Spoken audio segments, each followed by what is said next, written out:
medicine consider the issue and take action. So now in Florida, a physician that is performing these operations on minors is going to lose his medical license.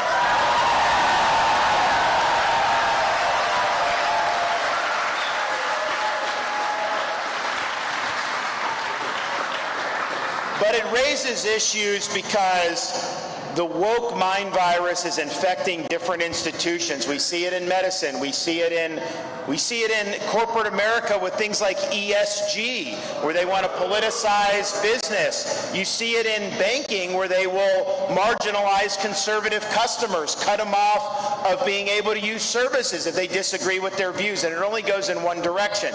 So you see this, and in the state of Florida, we've recognized the threat to freedom from woke ideology, and what we have done is we have stood up to it any way we've needed to. We fought the woke in our schools. We fought the woke in businesses. We fought the woke in government. The state of Florida is never going to descend into some woke dystopia. Our state is the state where woke goes to die.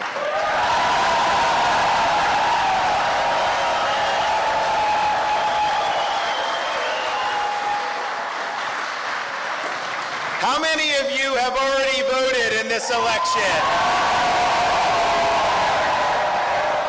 How many of you are waiting till election day to vote? How many of you have not raised your hand?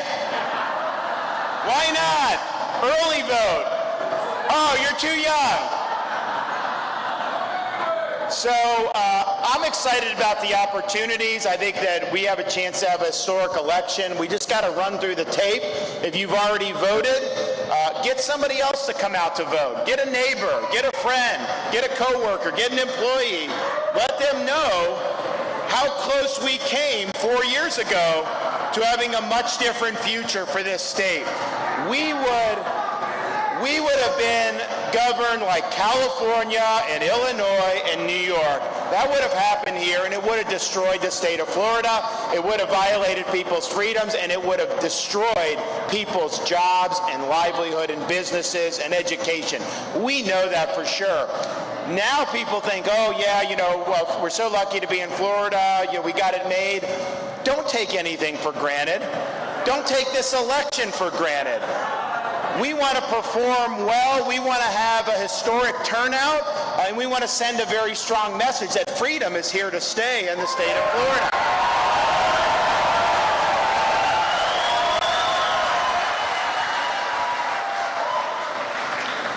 And I am glad that you voted. I'm glad you will be voting. And I can say we've done a lot of work to ensure that your vote counts. We've done more on election integrity than any state in the country. We have banned ballot harvesting in the state of Florida.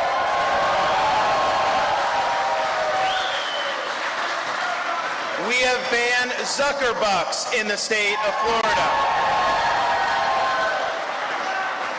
And we created a unit in state government for election integrity and police voter fraud.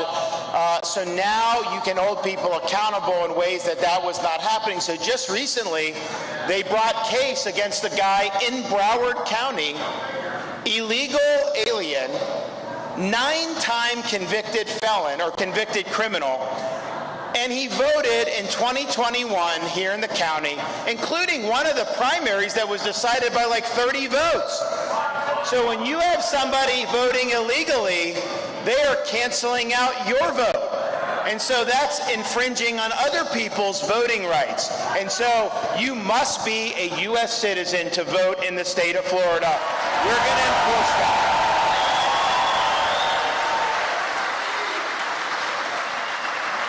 And don't even think about ballot harvesting, because we are absolutely going to ensure that we have one person, one vote. That's the way the elections are supposed to be run.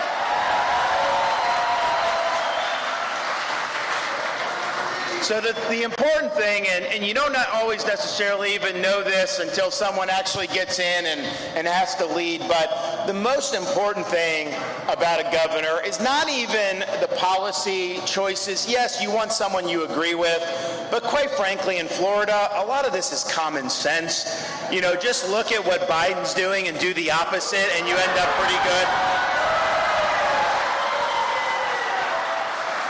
It's important to stand for the right things, but you got to be able to exercise leadership as the governor.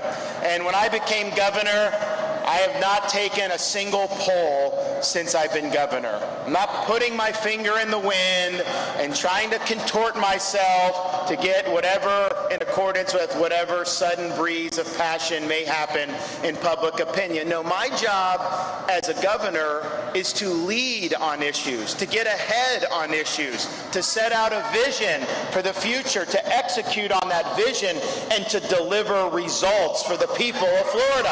And that is what we have done.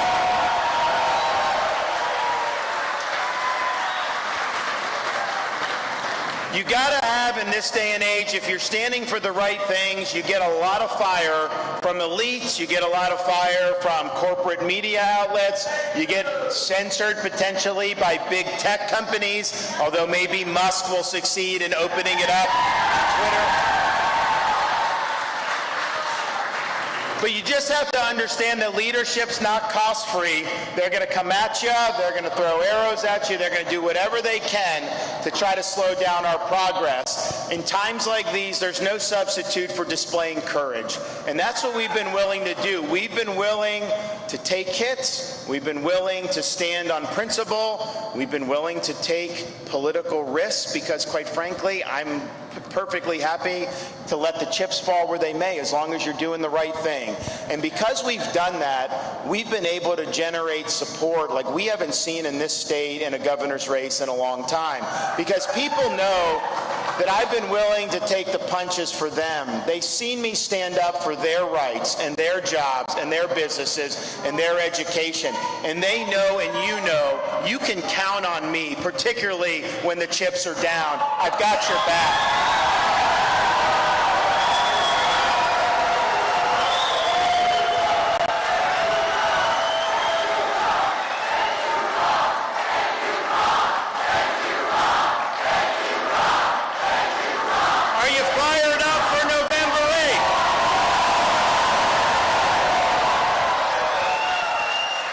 Excited that voters in Florida and across the country will once and for all be able to fire Nancy Pelosi.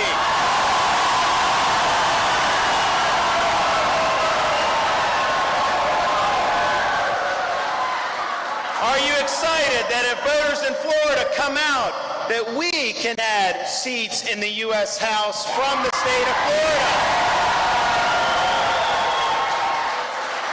Are you excited that if we do our part, we could have super majorities in the Florida legislature?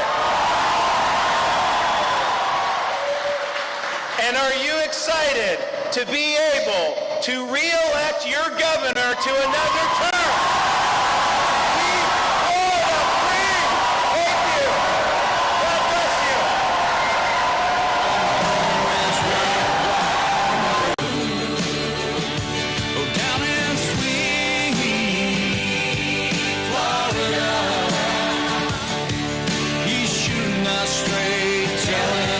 The truth. Yeah, that's right.